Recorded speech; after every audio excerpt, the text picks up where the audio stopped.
Dr. Corrine Allen, international author, lecturer, researcher, and practitioner in natural health, nutrition, and neurodevelopmental education for over 30 years, is an expert on how to affect brain health, learning, and behavior problems without using drugs.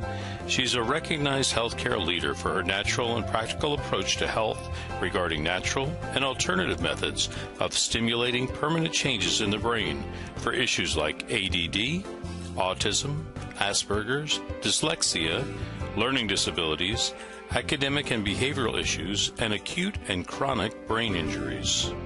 She has developed a brain program which facilitates the connection of neurological pathways for brain cells which have been injured, damaged, missing, or not properly working. Dr. Allen's brain research is applied in the Advanced Learning and Development Institute's brain programs. Through the Advanced Learning and Development Brain Camps, Dr. Allen's method of repairing the brain has helped many families find help, solutions, and hope for their brain problems. Dr. Allen has gone beyond her doctorate in nutrition to find answers for her clients' brain issues when nutrition isn't enough. She had vast training in neurodevelopmental therapy, neurokinesiology, brain reflexes, light and sound therapy, and brain stimulation techniques. Dr. Allen's personal challenge was to help her daughter, who was brain injured from asphyxiation, oxygen deprivation, and for her other child who had Asperger's. Both daughters today are functioning well emotionally, socially, and academically. She now offers other families the kind of life-changing information and care she so desperately needed for her own children. Dr. Allen's vast experience includes nutrition, allergy balancing, neuro-emotional release, essential oils, total body modification, homeopathy, magnetic and electromagnetic balancing, herbs, nutritional supplements, quantum energetic techniques for brain and body health, light and sound therapy, auditory integration training, neurokinesiology, and neurodevelopment brain re-education. She has developed a brain program called the Allen Method, which facilitates the connection of neurological pathways which are injured, damaged, missing, or not working properly. Through the Advanced Learning and Development Institute, individuals can participate in Dr. Allen's life-changing brain camps and home programs. Through this alternative brain developmental technology, many adults and children are finding hope and success with their brain, behavior, and health issues. Now let's join Dr. Corrine Allen as she speaks on Your Brain on Water. And I appreciate all your interest in the brain. How many of you have personal friends or family who have brain issues on any spectrum? That we're not talking about autism, good. We see it everywhere. We now have 1 in 75 on the autism spectrum. Research shows that 7 out of 10 people actually have some kind of injury in the brain from birth. And we see statistics that now say 1 in 10 have brain injury on some level. And I think if anybody is a teacher or a worker in the public school system, you understand and know that we have a very serious problem. And it becomes very, very serious when that problem comes into your own family and into your own home, right? And it's what do we do about it? And what can we do about it within our financial means? Because these things can break the budget. So we're going to give you some exciting things tonight about how you can share this with others and use it more effectively for yourselves. I've been in the natural health field for over 30 years, and I'm going to tell on myself a bit tonight because, you know, a lot of us in the field think we've learned a lot, and we have, and we know a lot, and we do, but we never know enough. And I told people to use the wrong kind of water for a lot of years.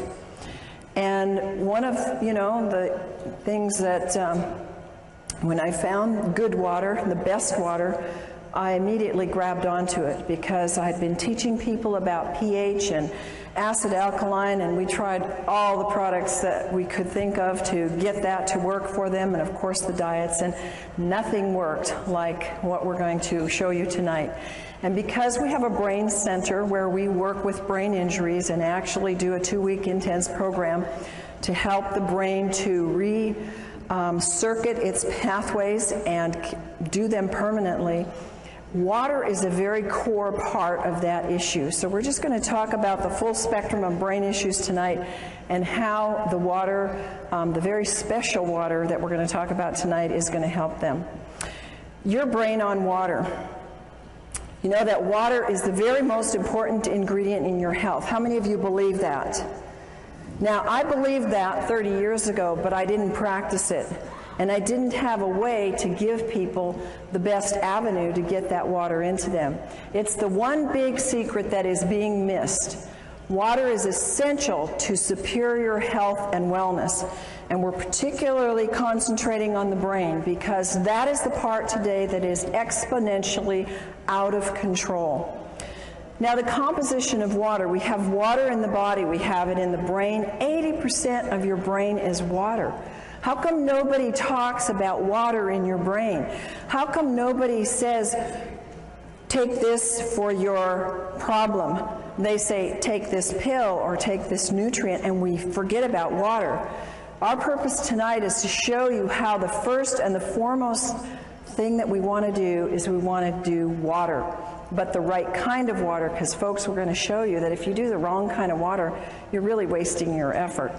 Now, the body is 75% water, and in that you have your bones, they need water. Your kidneys, look how high your kidneys are, 82%. No wonder people get kidney infections and kidney problems, because they cannot flush those kidneys if you don't have them filled with 82% water. And your muscles need 75. How many of you get muscle aches and pains, and there's not enough water flushing the toxins out? And then the blood, look at that, 90%. Is it any wonder why people that drink coffee and sodas and very little water get hardening of the arteries, and we have such a high amount of people in our population today that are on cholesterol medications, and heart disease is the #1 killer? It's because 90% of the blood is water. Your brain on water. Your brain is the missing link in the health of your brain. It's the essence of life. It has the electromagnetic current that fuels our cells. It's the resonance field. It's all electrical through which the cells communicate. So if you want transfer of DNA, you've got to have the proper water. It's the conduit and the transmission of the vibrational information. The water transports, it stabilizes, it signals, it lubricates, and it structures. It does almost everything. And without it, you can't have brain neurotransmissions that are working properly. How does the body use the water? It uses it to produce hydroelectric energy, especially in the brain. How many of you have ever seen a hydroelectric water in the home? I have. I live in Idaho. Lots of people live off the grid there. I've seen an entire ranch set up on hydroelectric, and you don't get electricity if the water isn't flushing and moving and has a charge to it. And that's the same with our brain. Your water has to be flushing and moving. It has to be a lot, or you don't get a charge. You can use water to make protein and enzymes function efficiently. It transports nutrients, it transports hormones and other elements, and it keeps your tissues from drying out. How does your body use water? The Mayo Clinic gives us these examples. It moistens in our mouth, our lips. When we have dry lips, dry hair, dry skin, it's all dehydration. It protects the organs and the tissues when they start to shrivel up, and that is part of dehydration. Constipation, diarrhea. It helps dissolve minerals and other things. Minerals get hardened in our brain and start giving us sclerosis in our arteries. It regulates our body temperature. It helps lubricate the joints. You've heard people say how they can now do things that they couldn't do before because their joints start being lubricated. It lessens the burdens on the kidney, and it carries oxygen to the cells. Other functions of water is that it slows down the cell death. And because we don't see the cell death, we often don't think that we're dying. We're all dying. But we can slow that process down. It lubricates and it cushions. The water flushes out the toxins and poisons, and it helps produce digestive enzymes. And a lot of us have seen how water, and particularly special ionized microclustered water, can move away the aches and the pains in the body. The brain absolutely desperately needs water to function at its best. And even mild dehydration slows the metabolism down by as much as 3%. And we're going to show you what happens and some of the signs of dehydration. One of the things that people don't realize is, how does water get lost? In my life, that was not part of my coursework to study to become a natural health practitioner. We never had a course on water. It was like, at the end of the sentence, it was drink lots of water. But there was never any teaching on drink the right kind of water, and drink water that's electrical, drink water that's a free radical scavenger, drink water that's going to hydrate. We lose water by sweating. When we urinate or have a bowel movement, we lose water. And in a normal day, a person has to drink a significant amount of water to replace that fluid loss that is for normal metabolism. If you happen to drink a cup of coffee a day, or you have a glass of wine, or you have a soda, your need will move up exponentially, and even the basic amount of water will not hydrate you. Causes of dehydration, a very easy cause is you just didn't drink enough water. But what happens is the effects are accumulative. The body uses 2.5 liters, which is about 9 cups of water a day, according to the Mayo Clinic. Now, folks, the Mayo Clinic is mainline and very, very conservative. That is just what you need, folks, to stay alive. Will you please repeat with me? 9 cups just keeps me alive. 9 cups just keeps me alive. So when you hear these things that say 8 glasses of water, 9 cups of water, whatever, it isn't even enough, according to the Mayo Clinic, to keep your bodily metabolism and bodily processes hydrated in the least amount. More causes of cellular dehydration. If you have any kind of work, now strenuous activities can be mental or it can be stress. How many of you have stressful jobs? Most people do, or have stress somewhere in their life. Maybe I should have said, how many of you have stressful kids or grandkids? Maybe that's what your trigger is to more hands. Okay, so if you eat foods that are little in fruits and vegetables, they're dried foods. They take a lot of water to digest. And acid, it's like you didn't drink at all, because acid consumption of water, and how many of us have been diligent about getting purified water? How many of you out there have been really diligent about making sure you don't drink tap water and you drink bottled? Oh, I was adamant, you know, we have RO in our house, we have distilled, we have everywhere I go, we have purified water. It's acid water, you might as well drink nothing. And digestion in the digestion process, the fluids are not being replaced. Thirst is the last thing. And you know, I can remember saying to clients, you need to drink more water, and they would say to me, but I'm not thirsty. And I really didn't have a good comeback other than, you need to drink more water. But I sure do now, and you will too. Dehydration occurs when there's more water leaving the body than is being taken in. And the body is dynamic. It's moving all the time, and it's always changing, and this is especially true with the water levels in the body. How many of you notice now that your body craves water? I've noticed since I've gotten on microclustered water, I can tell my body is like listening now. It's like it's woken up all the receptors, and it like says, I need more water. And before, I never was thirsty, and I would forget to drink. So your water routinely needs to be replaced. So we lose it in all of these examples, which we're going to now show you. How many of you are not aging?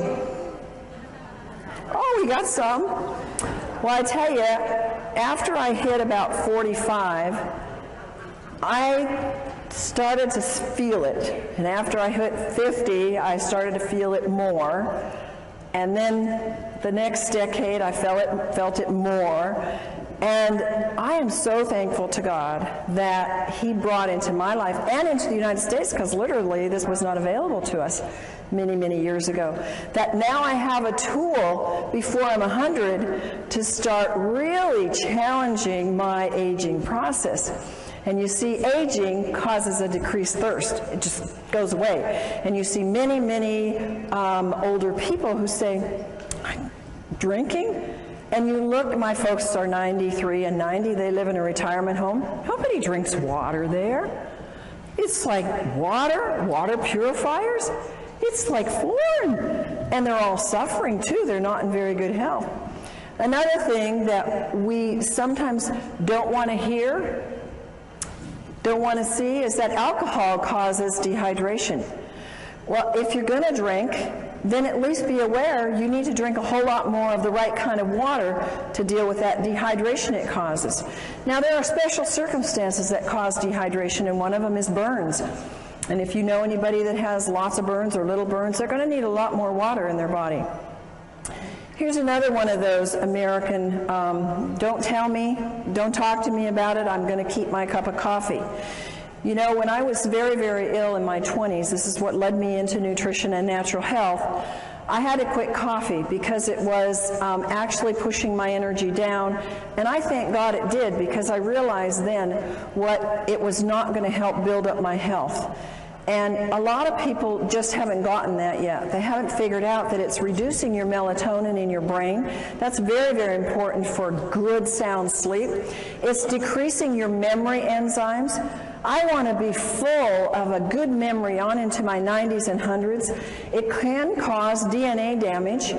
It affects your overall brain functioning. How many students do you know? And when I went to college and grad school, everybody was drinking coffee to what? Think, study, stay awake through the night. I couldn't handle it. Thank God at that time I was sick enough that even coffee wasn't helping me. But it actually depletes their brain functioning. And when people crave coffee, it's a craving for water that their body needs. 10 ounces of coffee removes 12 ounces of water from the body. Dehydration is caused by diarrhea. Diets cause dehydration. When you see people or yourself or whoever, when they eat a lot of snacky foods, processed foods, refined grains, chemicals, high in chemicals, preservatives, sugar is a big one. It steals the water from you, and people don't think like that. Now, of course, salty foods cause you to crave and maybe to thirst water, but what do people quench that thirst with or try to quench it with? Sodas or iced tea or something that further causes dehydration. Exercise uses up water. We know that this doesn't include just the physical exercise, but it includes the mental as well. You're going to need way more than the 2.5 liters to fill up that body's dehydration just from some of these things. Fever, we know that edema means dehydration. I've told this to people for years, and you know what? It's so hard for our brains to get it. Well, how can that be a lack of water when I got too much water? Well, it's because the inside of the cell is mostly salt and your potassium, sodium pumps aren't working right. And the body pulls the water from other parts to assist that area, and you get dehydration. And if you drink enough water, you must drink it until your urine is clear. Now, the only exception to that is, of course, if you just took a B complex with the riboflavin in it, and that will make the urine very yellow. Water is the best natural diuretic, and if people would just use a lot more of that, they would find their swelling and things would be much more improved. High altitude causes dehydration. Again, I'm going to tell you a little story about myself. It's kind of, when I look at it now, it makes me feel rather stupid and ignorant, but I went to Ecuador a few years ago, and I got very sick in Quito. And it was, I thought, what's the matter? I'm not sick. I don't want to get the flu. I felt horrible. And, you know, we had a bottled water here, bottled water there, bottled acid water. And, I mean, I was sick. And it was a health trip. There were a lot of other people there who were into health, and nobody knew to drink water. In fact, you know what they gave me? They gave me cacao, which is chocolate, which has caffeine, which further dehydrates you. I didn't know any better. I was so desperate, so I took it. But now, if I go back there or any high elevation, I'm going to know you drink a lot of the right kind of water and really hydrate yourself well. Another reason, we all know this one, we've all said it, and we've all known it, is when you're sick, you get dehydrated. And why? Because you got to flush those toxins. And one of the reasons why we get sick is because we haven't flushed the toxins and also haven't flushed them with the right kind of water. Chronically ill people have to have the right kind of water, because if you don't, they just get stuck there and then they cause all kinds of illness. This is a huge area with medications causing dehydration. If you will look in the medicine on the internet or anywhere where they talk about the side effects of drugs, look at what they say for diuretics and antihistamines and blood pressure medication and psychiatric drugs. You will be shocked at the list of symptoms that are all what I'm telling you: vomiting, diarrhea, excessive thirst, swelling. All of these kinds of things that are produced by the drug are because they're producing in you dehydration. And one of my passions is that people who are on psychiatric drugs are getting drained dry in the brain. It's like sucking the water out of the brain, because these drugs are just pulling the water that is needed for these neurotransmissions to happen. Another one of my passions is the babies that are coming into the world, because we now have a plethora of brain-injured children and children who can't function. I got an email today from a friend who said, "Oh, thanks so much for the work you're doing." And she said, "It's almost every day that I get a mom coming up to me and they're all saying, what do we do for our kids? They all have brain issues, they all have ADD, they can't think, they can't concentrate, they can't behave. What do we do?" And morning sickness is because of severe dehydration. Oh, I would give anything to have known this 30 years ago, 20 years ago when I had my children, because I had serious morning sickness. I mean, I was sick. And anybody that's a mom that knows that will remember those days. I didn't ever drink water.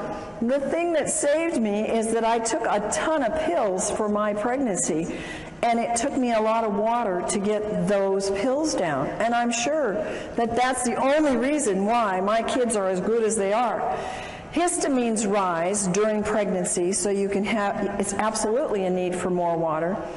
And the amount of hydration that the fetus gets will determine its future in its structure and its function. Did you know that?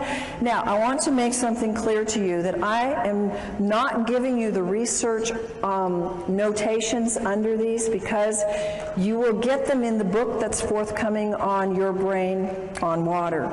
And they will all be documented, because it will take too much time for us to go through that here. But all of these things that I'm telling you are documented in the research. Overweight. Do you think an overweight person is going to need 9 glasses of water a day to just metabolize what their body uses and throws off as waste? How many of you think that that'll be? No. But I would say 99.9% of the overweight people do not drink enough water, and that's probably one of the reasons why they're tending to be overweight. It takes more water for a heavier person to complete their digestive and eliminative processes, and dehydration will slow the metabolic rate down. And also, on the other hand, the right kind of water will speed up the metabolism. Water moves the fat deposits, but I must tell you, it must be negative ionized water, not positive charged water. In overweight, people get confused with hunger and thirst. Instead of going for water, they go for food, and so that creates more of an imbalance. And ionized water provides the energetic equivalent of food. Now, understand what that's saying. Regular water will not do this, but if you are trying to lose weight and you take the ionized water, it will actually provide energy. It's like a source of food to your cells so that you have energy and your body can burn the fat. Sun exposure causes dehydration. The sun, when you're there, you know how dehydrated we get. And what do people do when they're in the sun and for several hours after? They go get carbonated, caffeinated, alcoholic sugar drinks, and every single one of those creates more dehydration. Of course, sweating creates more dehydration. My son is a great guy that works out. It's a water you can drink while you're working out, and you don't get that slush in your stomach, and you don't feel an upset stomach from it. Stress causes dehydration. I look at the hours I used to work. I still work them, but I used to work them without drinking water. Now I have large glasses of water beside me all day long. And I would think, oh, I'll drink later. Oh, I know I need to drink. And my day would just go push, push, push, push, push all day long. And I didn't do my body too good of good. And, you know, I've had to undo some of those things. But again, it was like I wasn't making the connections. And I believe I wasn't making the connections because I was so dehydrated, my brain couldn't put it together.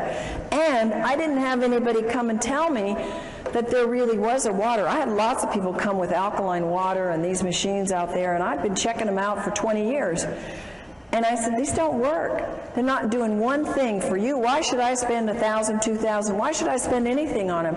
I don't want to give my clients this kind of water. So I knew, because I was always testing them, that what I was seeing on the market really wasn't working. Stress will use up hormones. It will use up neurotransmitters, making them work harder. It will use up your vital resources, and you have to have water to keep them functioning. Now, we all know that too much salt isn't good, and using the wrong kind of salt is bad for your body because it will grab water and dehydrate you. But using too much salt, especially on salty foods, because that's the wrong kind of salt, folks. They don't put sea salt on those things. We're going to tell you in a few minutes the right kind of salt to use and how to use salt to help your hydration. Of course, vomiting can cause dehydration. So when you see those information on any drugs or anywhere where it says causes vomiting, you know that it's possible it can cause dehydration. What are the dangers of dehydration? Well, if you're dehydrated as much as 5%, it can reduce in as much as 20 to 30% drop or make your physical activity go down. How many of you notice a drop in your energy when you're dehydrated? How many of you notice that when you take the right kind of water, ionized, microclustered water, you have an increase in energy? I mean, it's phenomenal what that can do, and if you take any supplements at all, it pushes them to the height of what they can do. So I can go 16-hour days now with no breaks and just, 10% reduction in your water can make you sick. 20% can even mean death. Isn't that amazing? Only 20% you can die. 1 to 2%, that's very, very little, folks, in your brain can mean that you have problems concentrating and thinking. How many of you know somebody, I wouldn't ask you if you had that problem, but how many of you know somebody that has that problem? I think we all do, and at times we all do. Dehydration is a cumulative. It comes together. You see, the average person drinks 160,000 gallons of water in a lifetime, and 75% of the citizens around the world in developed countries are chronically dehydrated. I would have never believed that before my experience with water personally and what I've seen with my clients and our brain participants in our brain center. It's absolutely true. People are so dehydrated. 1/3 of the Americans have such a weak thirst sensation that they mistake it for hunger. And look at the obesity that we have. Look at how many of us, we don't like it, struggle with weight. And it's one of the #1 reasons is water. If 80% of your brain is water, which runs your pituitary, your hypothalamus, which regulates your weight, and if your body is 70–75% water, and that is related to your hunger drives and your thirst, we know that water is a huge part of why we are not getting the weight that we want. Brain dehydration. It brings on feelings, if we're dehydrated, of anxiety and depression. The brain doesn't function properly. It uses up amino acids that are called our happy aminos that have to be working. The worse the dehydration is, the worse the depression and anxiety are. I wish I could go back to my clients who had such severe depression that they chose to go to psychiatric drugs. I wished, and nutrients weren't doing it, folks, and maybe you know people like that. Diet, they were doing all the right things, and they still couldn't get past that depression. And there are people that you're going to run into. And the reason is because they don't have the electromagnetic energy moved by the fluids in their brain through the right kind of water to get that depression to be able to do what it's supposed to do, go away. And anxiety is at a height in our world today. ATP is needed for the cellular energy. It's greatly reduced and there's no energy. And the poor brain just can't function. How many of you have had, oh, I just can't think today. I can't get it right. You ever gone into a room to get something? Oh, what did I come in here for? We've all done it. The only thing is it gets worse after you get 50 and 60 and 70, doesn't it? And so that's your trigger. Boy, I'm not drinking enough. I got to get back and get my water, but get the right kind of water. What are the side effects of brain dehydration? One of the side effects is your body starts to use up the antioxidants because of its great need to get rid of body toxins. What is one of the biggest things on the market today? Antioxidants. It's millions of dollars are being spent on antioxidants because they're being used up because of a lack of water. Brain aminos are used up to make up for this lack of water. Tryptophan and tyrosine are amino acids that are mood stabilizers. Their deficiency makes us feel anxious and depressed. Dehydration and mental functioning. Folks, part of my passion is to help you, to give you a tool to get to teachers, to get into schools, to get into our public facilities where our children are being, they're being labeled, they're being given drugs because they cannot have a good memory, they have a fuzzy memory, they can't remember math, and they can't focus. It's loaded in the schools today. And if they had the proper water, this would probably dissipate very quickly. Dehydration lowers the psychomotor processing speed, the memory, the concentration, and fatigue. How many kids and families do you know they come home and they have no energy left? They can't do anything. They want to sleep till noon on the weekends. They can't think through their school to get it done quickly. It's epidemic, folks. It affects their cognitive ability. It impacts their physical performance and their motor skills. So you are the tool. You are the conduit. You are the caucus to be able to go out and spread the word and use this information to share with people, to get into private schools, to get into church schools, where they can start giving it to their students and they can see. The teachers won't be screaming at the parents to put their kids on those awful drugs. Brain issues related to dehydration. Does this look like a very hydrated brain to you? It doesn't to me. This is a real picture of a brain, and it's got a problem. Alzheimer's and dehydration, I have known for years in my practice. That has been research proven. Remember, what I'm telling you here is not my opinion. These are documented facts in research, that Alzheimer's and all these other things that I'm going to relate to you are coming from documented studies that dehydration plays a significant part in it. Alzheimer's tends toward vasopressin levels, which is responsible for the water being in the right balance. Alzheimer's have increased dehydration. And one of the hardest things that I've seen in my clients that have had Alzheimer's parents or relatives, they can't get them to drink. Once they're past a certain level, it's very, very hard to get them to ingest the water. So what I say is, if you can only get a little bit of water in people, for heaven's sakes, get the right kind of water in the people so that it's hydrating water. Anxiety and panic attacks, they are rampant. People are paralyzed with panic attacks and anxiety. And what happens? They don't have water. They've got their cup of coffee next to them on the road. They've got their coffee in the morning, or they've got their soda at work. Sweating and nauseous. Shortness of breath, dizziness, lightheadedness, unsteady and fearful. These are all signs of dehydration and anxiety and panic attacks.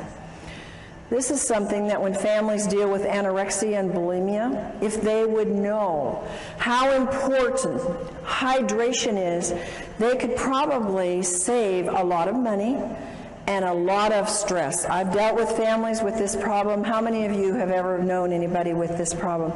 It's very serious, and it's very life-threatening. And they have severe dieting issues. They have little or no intake of fluids. They starve themselves, they binge, they vomit, they lose their appetite, they have anxiety, sleep disturbance, fatigue, lack of well-being, depression, irritation. All of those are brain problems. All of those are brain dehydration. Comas. I'm dealing with several people right now in comas, and I've found every single one of them is like 1 or 2 or 3 or 4% hydrated in their brain. They're barely hanging on, and they've been in these comas by God's grace for a long time. And if they would only get them on the water, so far these families haven't been too able to do that, but they can move them because the water is the electrical force that will wake up the brain and help them to be able to function and get things moving. It can, comas, see, the brain and the body shuts down, and when the body is so dehydrated, well, we think because they had a brain accident and they got it hit on the head that that they can't come out of that coma because of that. Folks, I'm telling you, they can't come out because their body doesn't have enough energy in the brain or in the body to do the connections to get it to wake up. In an advanced terminal cases, dehydration is a very important factor. And hydration is a key factor in coma and delirium. It's very important that you use microclustered, ionized, alkaline water to quickly and efficiently hydrate the brain. Bipolar. It's a very serious issue. Some people have it very, very bad. Causes anxiety, depression, rapid mood changes, compulsions, loss of energy and irritation, and again, it's related in scientific studies to dehydration. Depression. Now, I've told you some about this already, but it's a huge thing. I think that we would see a major turnaround. It's one of the #1 drugs that's given out is kind of drugs for depression. When the brain is chronically dehydrated, all the functions suffer. The brain needs tryptophan, an amino acid, to make the serotonin. You've heard of the drugs that create serotonin and help that to balance. Really doesn't balance them, makes them more dehydrated, which then makes melatonin, which helps them sleep and get rest so they can function in their day. The amount of serotonin made is dependent upon adequate what? Water in the brain, and the right kind of water. Moods. How many of you ever had moody kids? I had a moody husband and an angry husband, and he would not be upset with me telling you this because we fixed him and he's thrilled to be fixed. But he was a forceps baby, so he had some brain injury. And folks, by the way, all of these issues where they have more of a tendency when they get dehydrated, because not all of us, when we get dehydrated, go bipolar or go anorexic or go into depression. I believe there's plenty of evidence in the research to show us that they have an incident, shock or trauma or some kind of an event that has caused an injury in the brain. And in my husband's case, this was his forceps birth. So we put him through our brain programs and helped the circuits to reconnect, and he was doing so much better. But since he's been in water, he has seen even more improvement and more help. But there's one little time when we're driving long trips, and what is it with men that they don't like to drink? They got the easiest job in the world to stop anywhere, and women don't have that privilege in life. Well, my husband won't drink very much, on the road, and I'm guzzling and stopping all the way along, and he'll get real fussy when we're on trips, and I'll just say, "You just dehydrated, honey." And he is. So it's associated with negative mood. When you see yourself getting grouchy and, others around you, it's because they are dehydrated. Multiple sclerosis, a big problem. It's very sad to see this. You can get well from multiple sclerosis, but it means many scars. And one of the causes of exacerbations is dehydration. Not drinking enough water, drinking other beverages that are like caffeinated beverages, soft drinks, alcohol. I know a number of people that have MS that have gotten over it as I've worked with them in my practice because they really went on a strict diet and did a lot of things, but others have not because they refuse to drink, and they continue to drink their sodas and their dehydrating beverages. And dehydration doesn't necessarily cause it, but it makes it much worse. Here's one that everywhere I go, I have people tell me, oh, and yeah, my this relative, friend, acquaintance has schizophrenia. We don't hear about this because nobody's going to come up to you and say, I have schizophrenia. But schizophrenia is very much related to dehydration, and the high risk of dehydration further from the psychiatric medications that they're on. And they show depression, they show delusions, hallucinations. Remember coma and being delirious, lack of water, no energy, again, brain doesn't work right, confusion, stupor, comatose-like, and suicidal. Suicide among our teenagers is very high. I am of the personal belief most of our teenagers that I work with, and I was a counselor in the alternative, the kids that couldn't make it in the regular school, they were the special kids. So I worked with them for many years. And they never drank water. Of course, I didn't either. But they had more problems, more traumas, more things that were pushing it. And a lot of these kids get suicidal. Seizures and dehydration. One of the most incredible things that I have witnessed in our brain camps is that the kids that come, they come, some of them, not all, several in spectrums on the autistic spectrum or others, they have seizures. They're on heavy medication. Some of them have shunts or things put into their brain to control the seizures. They get there and they don't have any more seizures, and I'm going, I think there must be a connection here.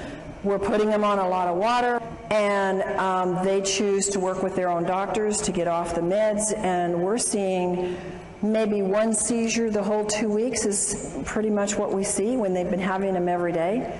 Pretty amazing when you see that, and pretty much documented by research that says dehydration is a trigger for a seizure, and it can lead to coma and death. And tics is a disorder that can be related to dehydration. Now, how many for Tourette's and these kind of things ever say it's dehydration? But folks, this is a common, not very common, but it's common enough amongst some in the population, and it's not a very fun thing for people to have. And the research says dehydration is a factor, and a very big factor. Strokes and heart attacks related to dehydration. You've heard of people being out on the basketball court and you know they're sweating and they're working hard and they go off the court and they drop over dead. You heard of that? We've all heard of that. It's dehydration. They were probably drinking something, you know, of those special drinks that they, you know, that the people called gators drink, you know.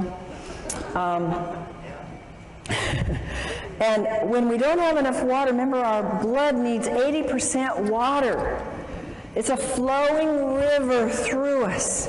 It builds cholesterol, which causes strokes and causes clogged arteries.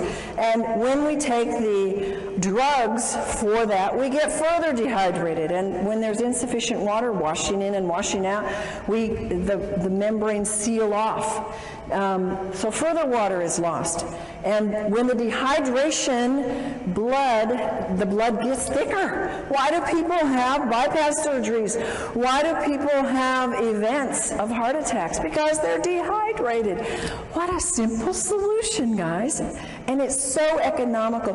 Do you think that $4,000 is cheaper in getting a water machine that will wash you and wash your arteries, then going in for bypass surgery and losing work for 6 months to a year. I mean, come on. Put your priorities in the right place and start thinking about what is it and where are we putting our priorities. When we think about, when my husband and I were introduced to this kind of water, we said, that's a no-brainer. We're spending all this money on supplements and all these things to get younger and to do the work that God's given us to do. It doesn't make sense for us not to have the best water on the planet. And so cholesterol is a production in a defense. It's God's way of protecting us from dehydration. Swelling of the brain and dehydration. If you lose more sodium than fluid, you will swell. The body compensates for this loss by producing particles that pull the water into the cells. This produces edema and swelling. And when this happens in the brain, there is severe, grave consequences. And folks, you and whoever gets this information from you, this information may save a life.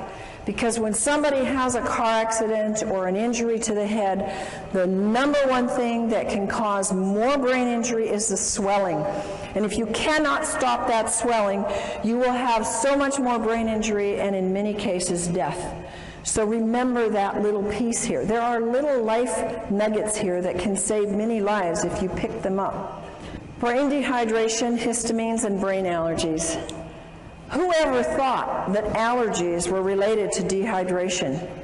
Oh my goodness, when I was 16, I started this thing called allergies, and so my parents took me down to the doctor and I got all these tests, those miserable tests, and then I had to for years get these crazy shots of these antigens, and I thought, these aren't doing anything, I still have allergies. And, you know, I started moving into nutrition, and that helped, changing my diet. And I think just getting more fruits and vegetables, getting the water from that, getting more minerals. And I eventually got rid of the allergies. But what I could have saved myself in money and time and lost things in life. I had headaches for probably 7 years every day of my life. It was allergies. It was toxicity. I never drank water. I didn't even drink regular acid water. I didn't drink anything because I was not educated. And we need to be educated and to educate others about how important brain allergies are a very key factor for people. In fact, a very high number of people have allergens that get into the system, and because they don't have enough water, they affect you in having anger, anxiety, behavior disorders, compulsions and ritualistic behaviors, confusion, concentration problems, depression, mood disorders, nervousness, schizophrenia, and speech disorders. A lot of times we don't even relate these. They are allergies. When the histamine is too high, your allergies are raging, and they are related to the brain. High histamines are, what's the thing on the market? Antihistamines. Because they know you've got to bring that histamine level down or you're going to be miserable. If you have a brain allergy or if you have a body allergy, it's an indication of dehydration. Chronic dehydration can cause histamine to become excessively active. Supplying the body with water, and again the right water, will cause a disappearance of the high levels of histamine. And water, now folks, this is science, this is studied. Science has told us that water, even regular water, will reduce histamine amounts. But think of how much exponentially you can raise the bar if you have microclustered ionic alkaline water, because it inhibits the histamines even more and their production and acts like an antihistamine. It's fantastic. Science has documented a lot of things for the brain, and histamines is one of the things they know. They've done the studies. Brain issues are linked to the histamine levels being way too high. Abnormal fears, aggressiveness, autism, bipolar, compulsive behavior, compulsivity, and rituals, crying easily, depression, hyperactivity, obsession about sex, overstimulation, racing brains, schizophrenia, suicide thoughts, and others. See how many of these are coming at us from different levels. Many of these things you've heard just a few minutes ago about dehydration. Now you're hearing it about histamines, that they have high histamine levels being caused by the dehydration. Signs of high histamines are caused by brain allergies, agitation, aggressive behavior, anxiety, autism, depression, fatigue, irritability, learning problems, moodiness, psychotic issues, slowed thought processes. And do you know that most common in the world of allergens is dairy and gluten? One of the things we do in our brain camp is we do a gluten-free, dairy-free diet, teach people how to do wonderful recipes without gluten and without dairy, because they are such high triggers for the brain to go into some of these things. Water is a natural antihistamine. Research shows that water is known to reduce histamines. One of the greatest researchers, and I recommend you Google him and look up his works because he has a lot of great books on water. He's done fabulous research and is responsible for giving us a lot of good information about what water does. Batman Helge is an MD, and he says that water inhibits histamine production as well as its excess release. And he's the one that found in his research that water by itself had the strong antihistamine properties. Allergies are in epidemic proportions. I used to think in my practice, every single person that came in, now granted they came in because they were sick and they had issues, I wasn't dealing with a healthy population, but that everybody had allergies. But research says that 2 in every 10 now suffer from allergies. And the young are developing nervous system problems, and their nervous systems are particularly vulnerable to any allergic or toxic overloads. Allergies lead to behavioral disorders such as hyperactivity, learning disabilities, etc. At least 1 in 10 child may react adversely to some common foods or additives. Dehydration produces more histamines. Histamines are produced exponentially when the body becomes more and more dehydrated. Your brain's health depends upon 3 main factors, and I want you to memorize these. Write them down. You got to drink water. You got to drink enough water. And you got to drink the right kind of water. So when we say drink water, right now we need to be saying you need to be drinking water that hydrates the body. And what is that water that hydrates the body of the brain? Microclustered ionized alkaline water. Water recommendations, and these are only guidelines because I find that I need sometimes a lot more water than this. The minimum intake for children and adults is 1/2 your weight in ounces. Think about this, folks. How many of our school children even drink 2 glasses of water a day? Very few. And parents say, well, here's your Coke, here's your milk, here's your, your health drink, whatever those are on the market today. Here, you need some energy, take this. And they're making them more dehydrated. The body needs no less than 2 quarts of water and 1/2 teaspoon of sea salt every day to compensate for its natural losses in urine, respiration, and perspiration. Remember that the inside of the cell is water with salt in it. It's not just water. So I noticed I was on a weight loss diet recently, lost 10 pounds in a week, and water was a big part of it. And it was exciting, and I would take a teaspoon of salt, and I love salt, so it wasn't hard, but it helped me. I mean, it was pushing it out. So it was kind of exciting, and I could see my body was needing more than 1 gallon a day to flush all the toxins that were moving. To really hydrate the system, you can drink equal to your weight in ounces. So if you weigh 150 pounds, you can drink 150 ounces, not 150 pounds, folks. Sodas. How many of you are hooked on sodas? No, in the past we're hooked on sodas. Yeah. And did you know it? No. Nobody ever taught you that. Like, they taste good. And I need a refreshment, and I just ran, or I just had a stressful day. Oh, give me a drink. Or what do we do for people to be kind of hospitable? We give them drinks, right? And we have a whole assortment of things that are all dehydrating and all acid. If you substitute milk, juice, sodas, tea, coffee, alcohol, you have to drink even more alkaline water. You have to drink 12 ounces of water just to replace, remember that 10 ounces of coffee. It takes 32 ounces of alkaline water at 9.0 pH to neutralize one 8-ounce soda. Is that amazing? And you can experiment with it and see. Start pouring in and see how many glasses of alkaline water it takes to bring that pH up to alkaline. It takes 32. Dehydration is caused by water not absorbing well. Water has to be microclustered, ionized, and alkaline to have the proper hydration to cells. And again, to the average person, it's like, I don't even know what dehydration is. Well, now you can give them this information and let them see. They're going to all identify. How many of you have identified with some of these symptoms we've talked about tonight? And so the average person is going to get it. They're going to know, oh, I am dehydrated. I do need water, and I have not been educated about water. The average person, even in health, folks, even your practitioners in the natural health, have not been educated about water because we haven't had the right kind of water readily available, but we do now.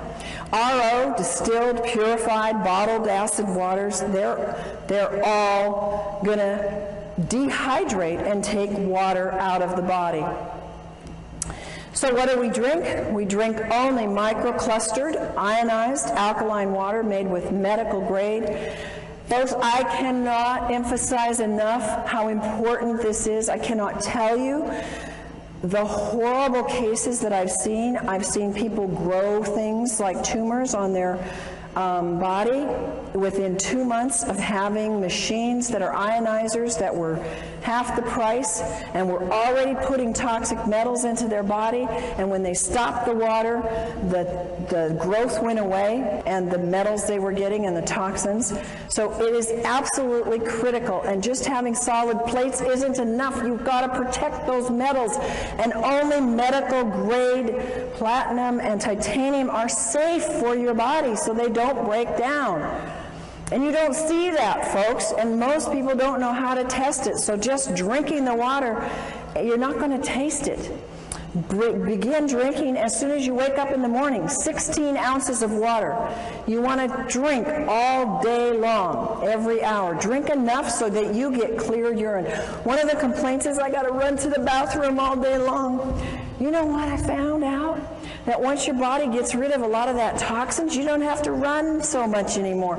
So be blessed and thank God that you do have to run, because you're moving toxins when you have to go frequently, and it will pass. And if you live in high altitude, you got to drink more water. And if you eat any convenience food, you have to drink more water because it sucks up the water. And if you exercise, if you walk up a hill, if you walk up the stairs, if you go downstairs and do the laundry, whatever, you're exercising some, you're using up more water. If you have a lot of stress, stress causes more dehydration, and your metabolism is using up that water. Our next subject is about salt. Salt is, you should only use sea salt because salt expands the blood so it can reach all parts of the body, and it helps to stabilize the blood pressure. And I take my clients who have high blood pressure and say, you know, you must have some salt in your diet, and definitely get on the right kind of water. It helps you sleep better, and it helps reduce mucus. Inadequate intake of water causes dehydration, but it's not just the inadequate intake. Drinking enough water is only one of the elements in rehydrating the brain and the body. You have to also have the right kind of water. It has to be microclustered, it has to be ionized, it has to be alkaline, it has to be made from solid medical grade plates, and it may or you may not absorb enough water. I can't tell you how many people have said, and they've even gone into their doctor and said, I'm drinking a gallon a day and I'm still dehydrated. And folks are getting the message out there, and people are starting to hear and listen and say, well, I'm not hydrated.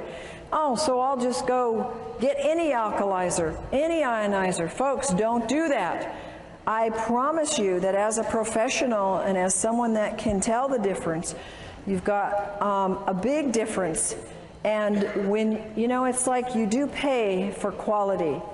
You know that about your cars, you know that about your houses, you know that about your lives in other ways. Why don't we get it about our water? And hopefully you will get that and be able to help your friends get that. Water that is acid is dehydrating. And I almost feel like I have to go do some kind of penance to my clients who I've told them to drink RO water, to drink distilled water, because I was actually doing them not any good other than giving them water that didn't have all the chemicals in it. I was giving them positively charged acid water. And then we were having to give them products that had to move the pH, and they were having to do more and more raw foods because they couldn't get their pHs to stay alkaline, because they were drinking all the wrong kinds of waters. Water that is acid is dehydrating. One of the greatest things you can do with people is go up to them and say, hey, you drinking that water? How long have you been interested in good water? And people that are drinking bottled water care about their water, right? They already are aware that they need to be drinking water and that it's important for them. Water, folks, is not just water. Would you ever drink this water coming out of your left-hand side here? No. Would you drink it coming out of the right, the falls? Yeah, you wouldn't probably have any problem at all with that. Water is not just water. It has a structure. And the structure is very different in water that comes out of polluted areas or tap water or RO water. Ionized water has an ability to change the structure of the water. And your water has its own brain. Even the purest water can still contain vibrational pollution. Even pure bottled water, even pure RO water has a vibrational pollution of acid. Water's the most programmable substance on the earth. It has a memory. It'll actually contain the energetic signatures of whatever is placed in it. And it stores and transfers this information within the body. This is why we can now replicate that water that is like the hexagonal water coming out of the high mountain areas in the Hunza area and in other areas that are mountain areas known for longevity.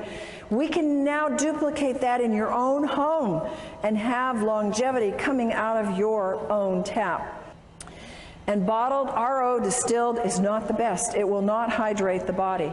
There's a couple things. We have structure of water. The water is a pentagonal structure. That's large, big clumps. And it's very hard to move them into the cell because the cell has very small, permeable walls. And it's not shown in any way to improve life other than keeping you alive. It accelerates your aging, and it's high in acid waste that build up. The metabolic functions actually decrease.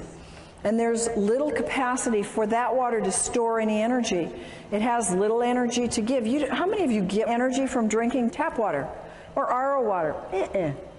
Do you get energy from drinking microclustered, hexagonal, ionized water? Yes, amen, do you? A lot of energy, because it holds energy. Little penetration of the nutrients into the cells. I can take half of the vitamins and minerals I used to take. How many of you have the same thing now that I drink hydrated microclustered water, because it gets into the cells? Nutrient absorption is more efficient, and there's an inefficient absorption or getting rid of waste with the pentagonal water. Now the hexagonal structure of water is small clumps.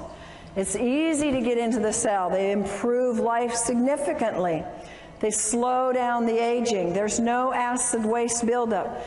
The metabolic functions increase. I've actually noticed that when I drink this water, I tend to have a low thyroid, but when I drink the water, my thyroid starts working a whole lot better. Huge capacity of this hexagonal water to store energy. And it needs those folks, those very strong, solid medical grade plates to be able to make that kind of water for a lifetime. If you don't have that, you cannot keep producing that year in and year out.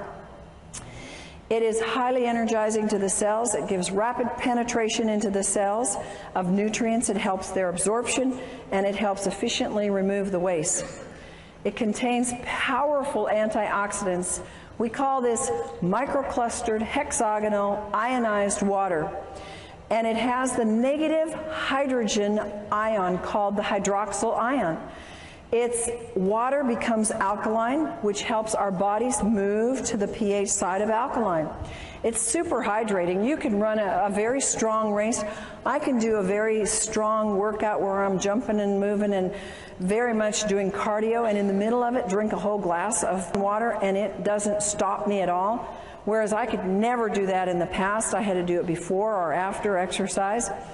And the ionized water is 6 times more hydrating than conventional water. Microclustered hexagonal ionic water scavenges free radicals. It breaks down the cells. The free radicals steal the molecules from the healthy tissue. They create unstable or mutated cells. How do you think we get cancer, folks? Those are unhealthy mutated cells. And free radicals are responsible for all disease. People come up to me and say, well, does it help this? Does it help this? Does it help this?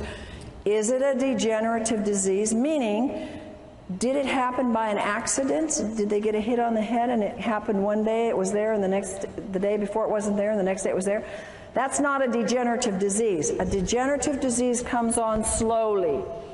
And almost all the problems that we have today, of which we have myriads of names for, are degenerative, and the water is what is responsible, number one, for moving those free radicals out of the body, which are causing those things. Only the large solid plates hold the energy structure in the water to get into the cells. I had somebody tell me how they did an actual research study. They bought 4 or 5 of these other machines that have slotted plates, have mesh plates, and even some other kinds of plates, but they were not the high-grade medical solid plates. True to the research on hexagonal water, that if it's true hexagonal water, and if it's done properly with the proper electricity, the proper amount of square inches, enough on the plates to get the water split, it will hold, and that water held every single time way more than every single one of these other types of machines. And you can see the difference in the sizes. So the structure is important, and if it doesn't hold that structure long enough to get in your body or to stay in your body until it finishes its work, folks, it doesn't matter what it registers on the meter. If it can't hold it longer than more than a few hours, and many hours, it's worthless. Microclustered hexagonal water and calcium. A lot of people know that calcium is very, very, very important. And the water actually helps you get your calcium and keep it in your cells. Hexagonal water will help you retain calcium. We start to lose calcium a lot under stress and under just life and exercise and just moving through the day. Mental and physical signs of calcium deficiency, they're rampant. Nervous tension, inability to relax, can't sleep at night, fatigue, not in proportion to the amount of work you do, restlessness, irritability, quick-tempered, insomnia, spastic colon, tooth decay, bone loss, mental depression, muscle spasms, PNS, PMS, menstrual cramps, and menopausal symptoms, all calcium deficiency. So you're losing calcium, you're either not getting enough, but when you start on the proper water, it starts to stay in your body and you actually produce a better use of your calcium. Free radicals, you can see 2 molecules here and the one stealing from the other because it's positively charged and it goes after the negative. It oxidizes and breaks down cells. The brain can't perform well when there's too many free radicals. Nearly all diseases, and we're talking about brain diseases as well as body diseases that are linked to free radicals. They are actually produced from childhood, and I think that what we're seeing today is children very young are producing these free radicals because they are having, at very young ages in our 20s and 30s, not children anymore, but they develop these years before because they're high free radical production very early in life. Aging increases the production of free radicals. And we cannot keep up with this excess. There's no way. How many of us are actually getting younger every year? We're trying, but it's a battle, isn't it? And some of us are gonna make it, but it's a constant battle to get past those free radicals because we're getting hit with them everywhere. Feed the brain the most important antioxidant. It's water. Water is used as an antioxidant, is more efficient and more economical than pills or juices. You can do the math.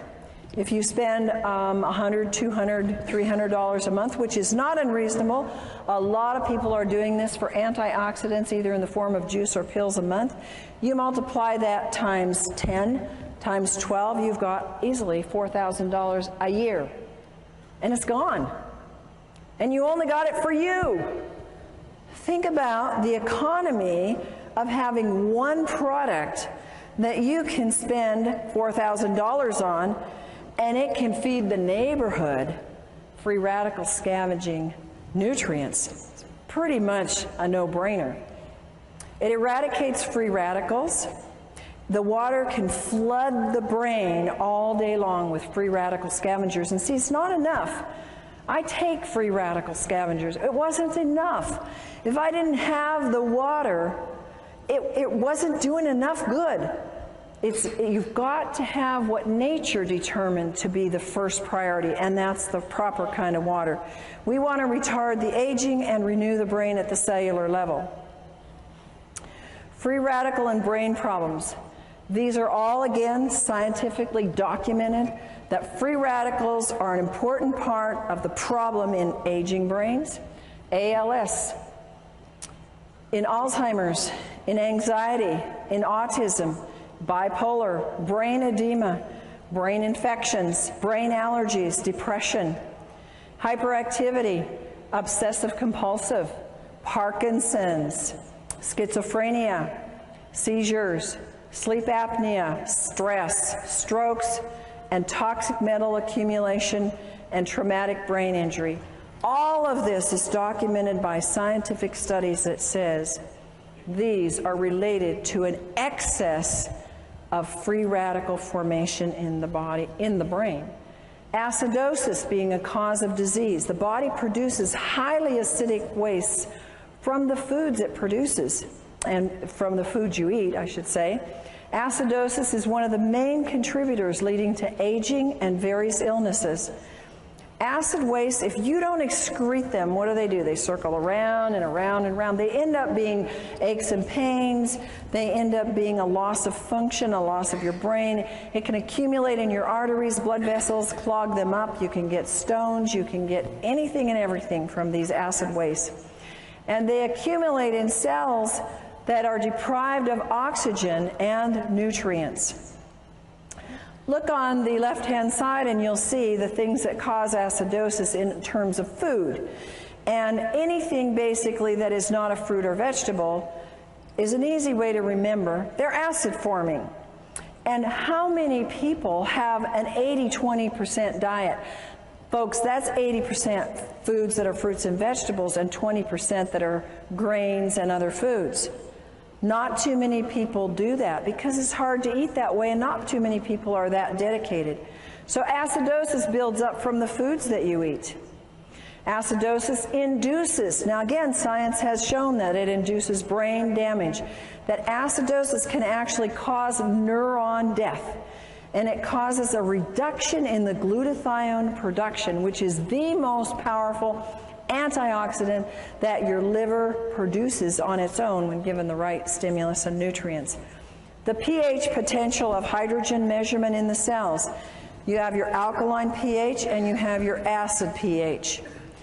The negative ions are on the alkaline side. You assist detoxification when you have alkalinity.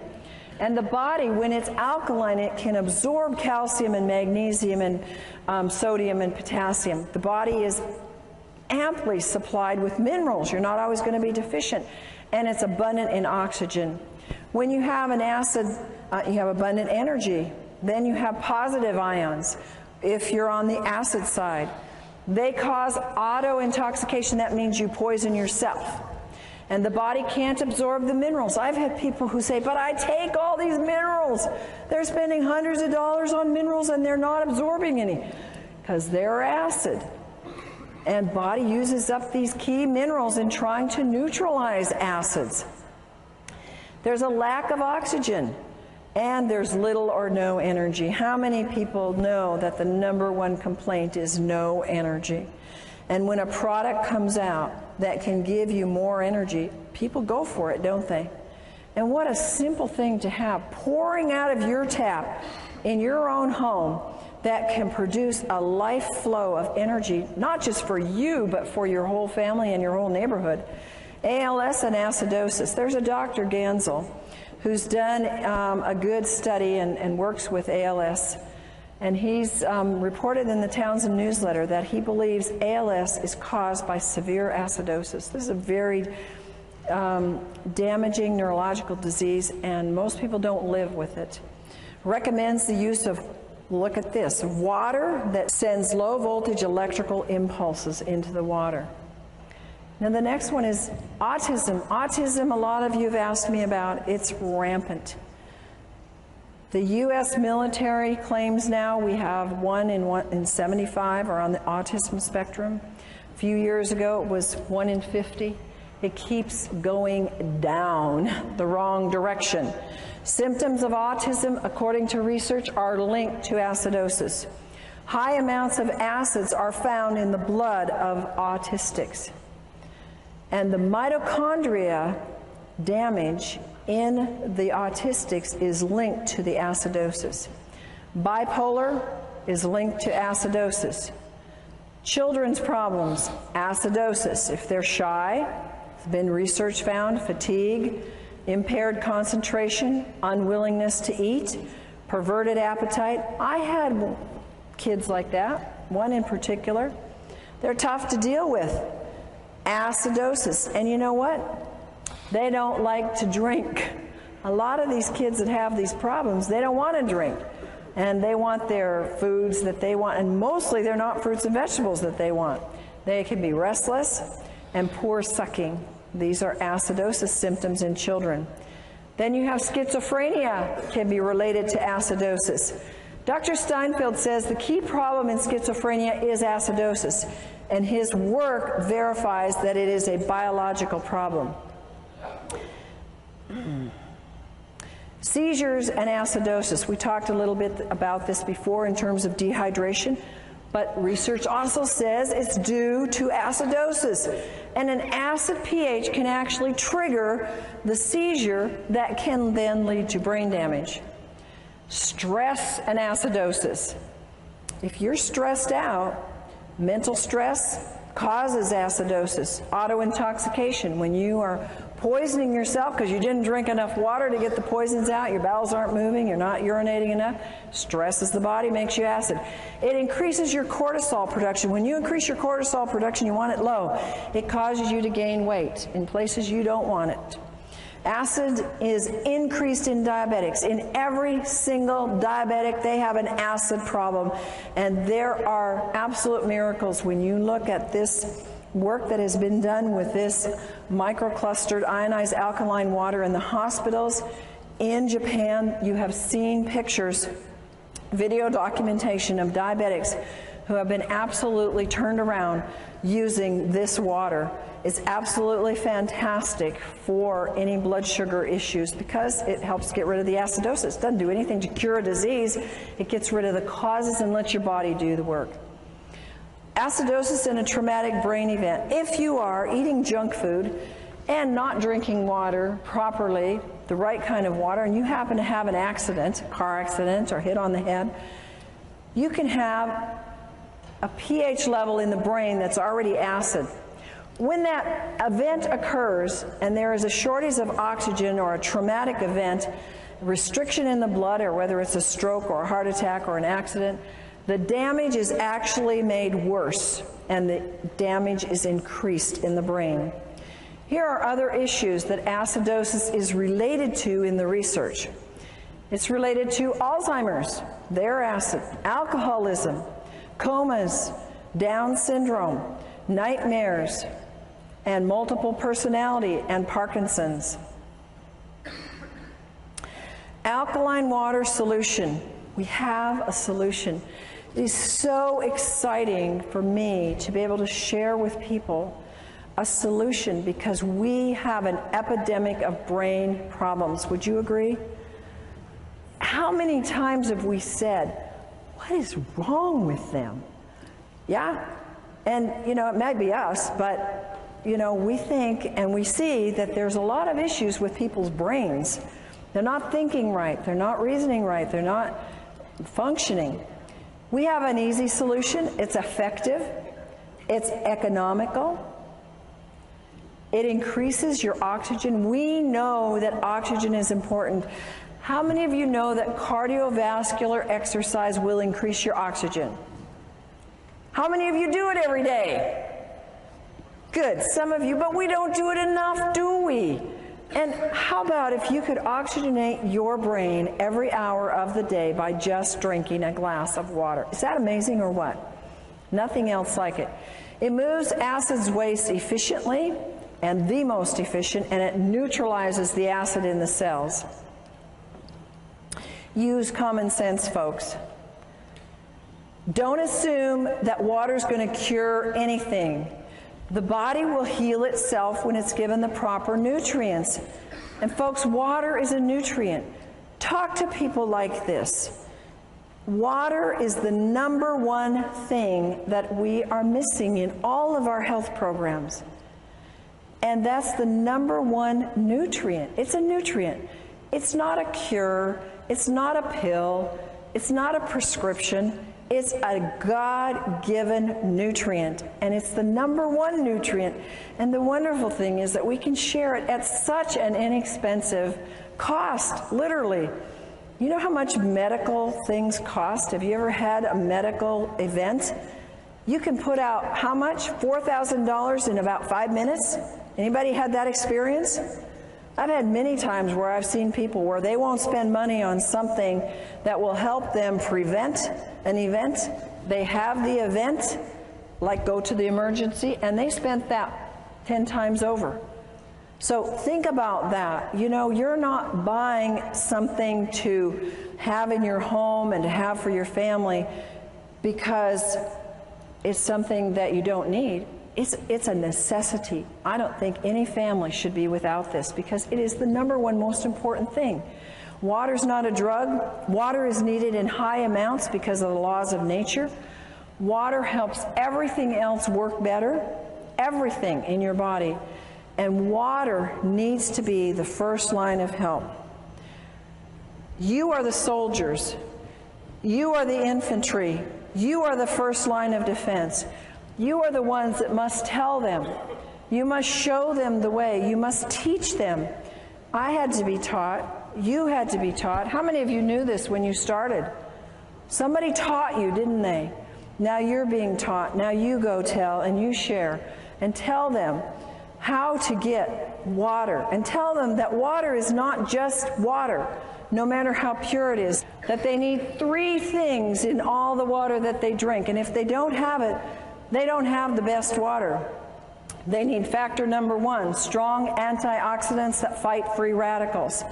#2, they must have microclustered hexagonal water that hydrates and carries antioxidants and nutrients deep into the cell. And #3, they must have water that has the increased ability to carry oxygen into the cells with high alkaline pH values.